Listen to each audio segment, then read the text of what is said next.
जरांगेच्या मागणीवरती भूमिका घेत नाहीत ते सगळे पार्टी मी असं म्हणेन डायरेक्टली इनडायरेक्टली खतपाणी घालतात। हे निवडणुकीसाठी चाललेलं आहे। हे मी जसं माझ्या भाषणामध्ये म्हणालो की शरद पवार हे मराठ्यांचे नेते दिसतात आहेत।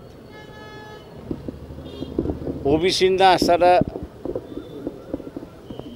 बाजूला घेतलं तर मराठा समाज जातो, मराठा समाजाला जवळ घेतलं तो ओबीसी जातोय। त्याच्यामुळे पक्ष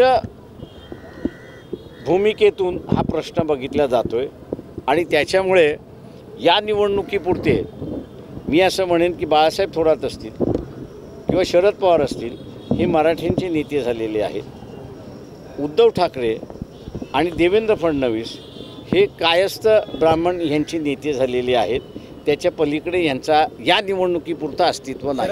थँक्यू। शरद पवारांनी आता जरांगे पाटील, छगन भुजबळ आणि लक्ष्मण हाके यांना एकत्र बसवा आणि आरक्षण ओबीसीच्या आणि मराठ्याचा वाद संपवा असं एक आव्हान केलेलं आहे। त्याच्याबद्दल माझं म्हणणं आहे हे पळवाटा आहेत। तुम्ही राजकीय पक्ष आहात, मुख्यमंत्रीपद भोगलेलं आहे, डेअरिंग पाहिजे, समाजाच्या हिताचं काही आहे त्याचा निर्णय घेण्याचा।